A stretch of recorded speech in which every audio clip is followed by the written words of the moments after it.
Hello नमस्कार, मैं हूं सुहेल अख्तर। आप देख रहे हैं जन जन न्यूज। जन जन न्यूज में आपका स्वागत है। दोस्तों आइए सबसे पहले देखते हैं आज के हेडलाइंस। फिर मिले मधुबनी जिले में 5 केसेस पॉजिटिव एक ही बार में, एक ही परिवार के सभी सदस्य। लखनऊ थाना क्षेत्र में 24 लीटर शराब के साथ 2 धराए। दारावती हाई स्कूल को लखनऊ में बनाया गया क्वारंटाइन सेंटर। फिलहाल इसमें 19 लोग क्वारंटाइन किए जा रहे हैं। सहरसा नौहट्टा थाना क्षेत्र के नदी में डूब जाने से एक बच्चे की मौत। जबकि बताते चले कि नौहट्टा थाना क्षेत्र के अंतर्गत एक व्यक्ति 2 दिनों से आए हुए घर, जो कि बाहर से आए हुए हैं और अभी तक क्वारंटाइन में उसे सरकार ने नहीं भेजा, जिसके कारण से दहशत का बना हुआ है माहौल। आइए हम नजर डालते हैं आज के कोरोना अपडेट्स पर। तो जो अभी पूरे विश्व की हालात है, 35,89,263 संक्रमण पूरे विश्व में हो चुके हैं, जबकि 2,48,847 मौतें हुई हैं। 11,62,738 रिकवर करा। तो ये फिलहाल विश्व के हालात। आइए अब इंडिया पर नजर डालते हैं। इंडिया के जो फिलहाल हालात है, 43,349 केसेस इंडिया में हो चुके हैं, जबकि 1398 मौतें हुई हैं और 11,945 रिकवर करा। ये पूरे भारत के हालात। अब आइए नजर डालते हैं बिहार पर। मैं बताता चलूं कि बिहार में 526 केसेस हो चुके हैं, जबकि 4 मौतें हुई हैं, 124 रिकवर करा, जिसमें मैं बता दूं कि आज 5 केसेस मधुबनी जिले से।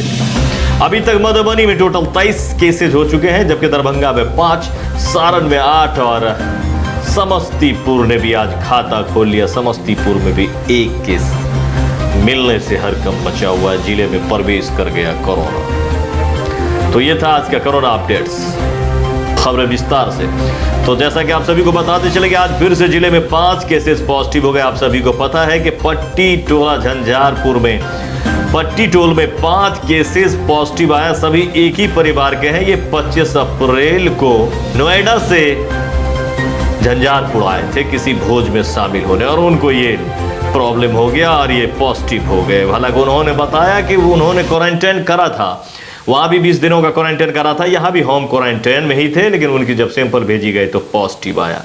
ये कैसे पॉजिटिव आ रहा है? जबकि काफ़ी, मैं आपको बताता चलूँ कि इस पर ज़रा हमें सोचने की ज़रूरत है कि ये क्या हो रहा है। क्योंकि आप देख रहे हैं कि जो बंदा सफ़र करके आ रहा है गाड़ी से, 4 चक्के से या फिर एम्बुलेंस से, वो केसेस पॉजिटिव आने के ज़्यादा संभावना हो रहा है, और जो पैदल आ रहे हैं, साइकिल से आ रहे हैं, वो बहुत ही कम पॉजिटिव मिल रहे थे। इसका कारण ये हो सकता है कि जिस सवारी से वो सफ़र कर रहे हैं, उस सवारी में पहले से वायरस मौजूद है, क्योंकि शहर में चलने वाली गाड़ी है, कई तरह के लोग उसमें बैठते हैं, और कितना साफ किया जाएगा। आपको पता है कि सीट्स वगैरह अंदर के जैसे कुछ सामान होते हैं जिस पे पानी नहीं मारा जा सकता, ठीक से सैनिटाइज नहीं किया जा सकता, और उसमें बैठ के लोग सफर करके आ रहे हैं। तो आना खतरे से खाली नहीं, तो इसीलिए लगातार पॉजिटिव हो रहे हैं। 5 वहां भी क्वारंटाइन करे थे और उसके बाद यहाँ आए तो पॉजिटिव आ गया। ये बहुत ही परेशानी का सबब फिलहाल बढ़ के हो गया जिले में 23 केसेस। तो आपको सावधान रहने की जरूरत है, जहां है वहां रहिए।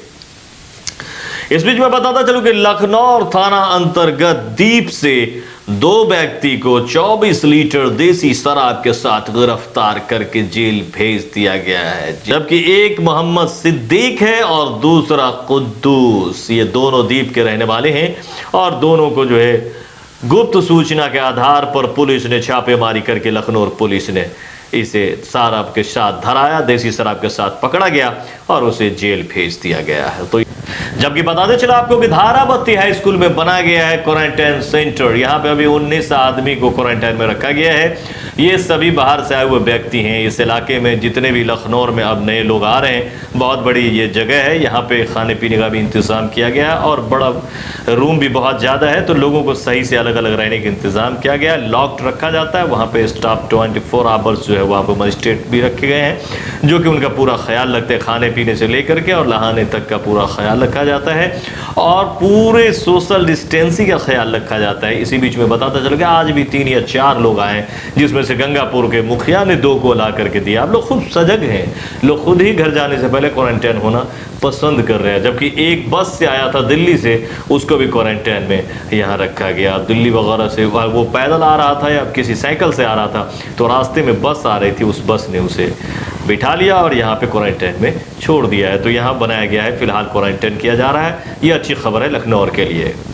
अगली खबर बहुत ही दुखद, मैं बताता चलूँ कि लगातार कुछ दिनों से बच्चे के डूबने की खबर आ रही है, जो कि काफी खौफनाक और दर्दनाक है। इसी बीच में बताता चलूँ कि सहरसा से नौहट्टा थाना क्षेत्र के शाहपुर पंचायत का मामला है, जहां की मझोल गांव के 8 साल के बच्चे मोहम्मद माजिद नदी में नहाने गया था और तेज बहाव के कारण उसमें डूब जाने से उसकी मौत हो गई है। बताते चले कि नदी का बहाव बहुत तेज था और कोसी नदी थी। इसी बहाव में मोहम्मद नदी भी बह के निकल गया। 3 घंटे बाद कड़ी मेहनत करने के बाद मोहम्मद मजीद को नदी से स्थानीय लोगों के द्वारा तलाश करके निकाला गया, लेकिन जब तक निकाला जाए तो डॉक्टर ने उसे मृत घोषित कर दिया। बच्चे के पिता का नाम मोहम्मद इलियास ये देवन मंदिर स्थान के पास स्नान करने गए थे। इसी बीच तेज बहाव में डूबकर इनकी मौत है। ग्रामीणों के द्वारा उस बच्चे को नदी से निकाल लिया गया है। बताइए। नौहट्टा प्रखंड के शाहपुर पंचायत के मझौल ग्राम में जी। पुराना देवन पूर्वी कोसी तटबंध के निकट जो पुराना देवन मंदिर है, वहीं पर कोसी नदी का बहाव है जी। और नया पानी जो आया है, तो बच्चे लोग सब चला गया नहाने के लिए वहाँ। तो उसी नहाने के दौरान में माजिद नाम का बच्चा है, जिसका उम्र 10 बरस है, वह डूब गया वहाँ। और जो बच्चा लोग खेल रहा था बताया कि डूब गया, तो लोग सब गया, हम लोग भी गए वहाँ। तो बड़ी मुश्किल से उस लाश को निकाला गया है। प्रशासनिक टीम के द्वारा निकाला गया है या लोगों की मदद से? ग्रामीणों के द्वारा जो वहाँ था उनके द्वारा निकाला गया है। और यह क्योंकि बहुत ही गरीब परिवार का बच्चा है जी। और पंद्रह सरकार से, जिला प्रशासन से, आपदा प्रबंधन विभाग की तरफ से उनका जो अनुग्रह अनुदान राशि है अविलंब उसको दिया जाए, यह मांग करते हैं। आपका नाम सर? मेरा नाम धनिकलाल मुखिया। ये नदी में नहाने के लिए बच्चे सब गया हुआ था, उसमें डूब गया वो। प्रशासन की तरफ से कोई मदद अभी? अब तक तो कुछ भी नहीं मिला। आगे अच्छा, क्या नाम है जिसका मौत हुआ बच्चे का? इसका नाम साजिद, माजिद नाम माजिद। बच्चे का कौन है आप? मैं चचाजाद, मेरा भतीजा हो। कौन से इलाका का मामला है? और बच्चे के मृत घोषित कर दिया गया है। सवाल यह उठता है कि बच्चे डूबे 10 बजे और स्थानीय प्रशासन की मदद से ना तो एसडीआरएफ की टीम पहुंची। बिहार सरकार के एसडीआरएफ की टीम में क्या जंग लग चुकी है, जो 3 घंटे पब्लिक परेशान होकर नदी में से बच्चे को निकालती है, लेकिन एसडीआरएफ की टीम वक्त पर वहां नहीं पहुंचती है। सवाल उठता है कि क्यों नहीं पहुंच पाए घटनास्थल पर अंचलाधिकारी, सीओ नहीं पहुंचे पाए। नौहट्टा अंचल अधिकारी कैमरे में आने से किया इनकार। जी हाँ, नौहट्टा के अंचल अधिकारी ने कैमरे में आने से इनकार किया, जबकि वहां के जो अंचल अधिकारी थे वो वक्त पर नहीं पहुंच सके। एसडीआरएफ की टीम पहुंची। आखिर किस लिए रखी गई एसडीआरएफ की टीम को? क्या बस उसको मुंह देखने के लिए रखा गया या फिर खाना खातिर ये बैठे रहिए? ये वक्त है काम करने का। लगातार बच्चे के डूबने से, इससे पहले भी सहरसा में एक बच्चा डूब चुका है। आपको पता है कि गांव वाले ने ही कितनी मेहनत मुशक्कत से जाल से निकाला था। तो ये लगातार दर्दनाक घटनाएं हो रही है, जबकि सरकार की तरफ से इस पर कोई मदद नहीं कह सकते आप। फिलहाल कोई मदद नहीं है। जब एसडीआरएफ की टीम नहीं पहुंच रही है, जिसको रखा गया है सिर्फ और सिर्फ इसी तलाश करने के लिए, और वो नहीं पहुंच पाती है, तो ये कितना ही तकलीफ की बात। बताते चले कि अगला खबर सहरसा से। कोरोना संक्रमण के कारण लागू देशव्यापी लॉकडाउन के कारण देश में अलग अलग जगहों पर फंसे राज्य के प्रवासी मजदूर अपने घर आने जाने लगे हैं। ये तो सभी को पता ही है। और आपको बता दें कि सहरसा जिले के नौहट्टा प्रखंड अंतर्गत चंद्रायन निवासी वैजनाथ शाह पिता असरफी शाह 2 दिन पूर्व यूपी के बनारस से ठेला चलाकर आए हुए हैं। जी हाँ, ठेला चलाकर घर पहुंच गए हैं। यही ग्रामीणों एवं वार्ड के सदस्य द्वारा प्रखंड पदाधिकारी, अंचल पदाधिकारी को सूचना दिया गया है। अभी तक कोई डॉक्टर या पदाधिकारी नहीं पहुंचा था। न्यूज भेजे जाने तक कोई पदाधिकारी नहीं पहुंचे थे।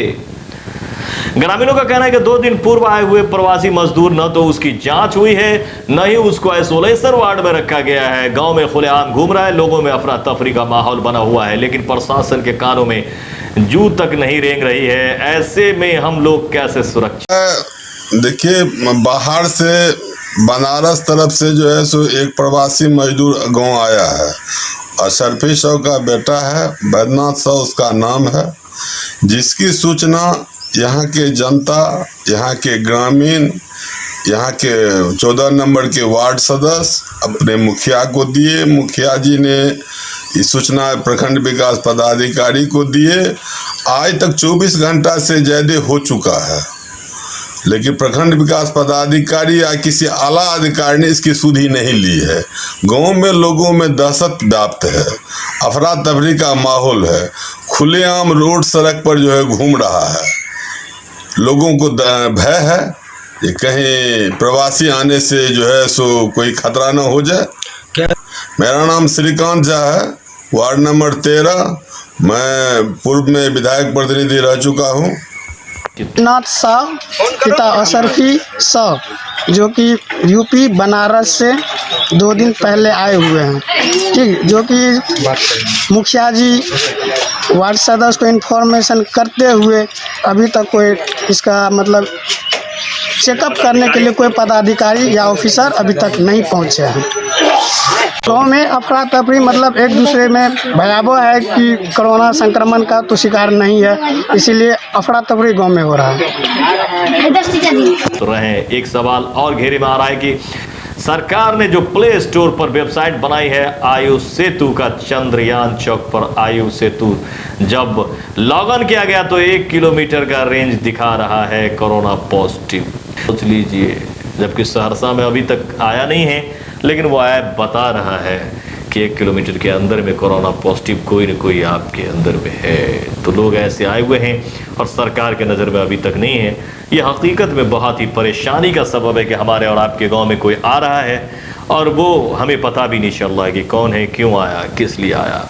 तो ये थी आज के खबरों में। सोहेल को दीजिए इजाज़त। अगर हमारी खबर आपको लगती है अच्छी तो इसे आप लाइक करें, सब्सक्राइब करें। आपके सब्सक्राइब और आपके व्यू से ही हमारी ताकत मिलती है और हम आगे बढ़ते हैं। ज़्यादा से ज़्यादा शेयर करें और ज़्यादा से ज़्यादा लाइक करें और अपनी खबर आप हम तक भेजें, क्योंकि लॉकडाउन में कम निकलने का मौका लगता है। तो आपकी खबर अगर हम तक पहुंचती है और उसमें सत्ता होता है तो उसे भी हम दिखाते हैं। तो घर में रहें, लॉकडाउन का पालन करें और सख्ती के साथ घर में बने रहें और अपने और पड़ोसियों का ख्याल रखें, परिवार का ख्याल रखें। सोहेल को दीजिए इजाज़त।